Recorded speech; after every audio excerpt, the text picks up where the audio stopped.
now is Sean Spicer, Communications Director for the Republican National Committee. Sean, it's good to see you this morning. And as I was saying, Mitt Romney is not going to have any official stops today. One thing that I do want to play for everybody, the comments made a few minutes ago by New Jersey Governor Chris Christie about next week, the election next week. We're down to the pivotal 7 days left. Take a listen. I will tell you, this administration at the moment could give a damn less about Election Day.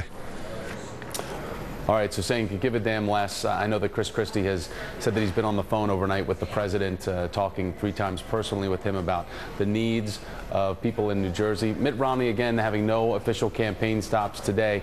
Sean, what challenges does this present with Mitt Romney having to walk this fine line of still being in this race with little time left, but not wanting to look like he's making politics in the time of a national disaster? Right. Well, I think what the governor and Congressman Ryan and Mrs. Romney and even my boss, Reince Priebus, are out there doing is trying to help with this relief effort. There's a lot of Americans, especially along the eastern seaboard, that are in trouble this morning, whether they're without power or dealing with flooding or a whole host of other issues. So our #1 priority right now is to make sure that we help those in need and the safety of those who may be in somewhat of trouble still in the aftermath of the storm.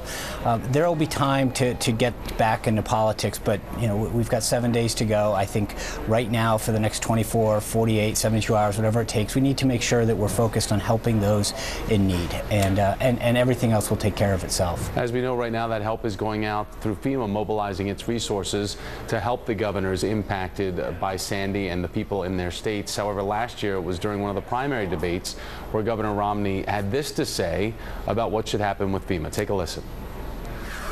FEMA's about to run out of money, and there are some people who say do it on a case-by-case basis, and some people who say, maybe we're learning a lesson here that the states should take on more of this role. How do you deal with something like that? Absolutely. Every time you have an occasion to take something from the federal government and send it back to the states, that's the right direction. And if you can go even further and send it back to the private sector, that's even better. We're borrowing.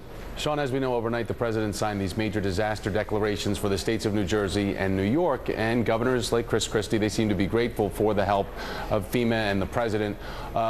Would a President Romney want to do away with FEMA and shift those resources back to the states? Do we know for sure?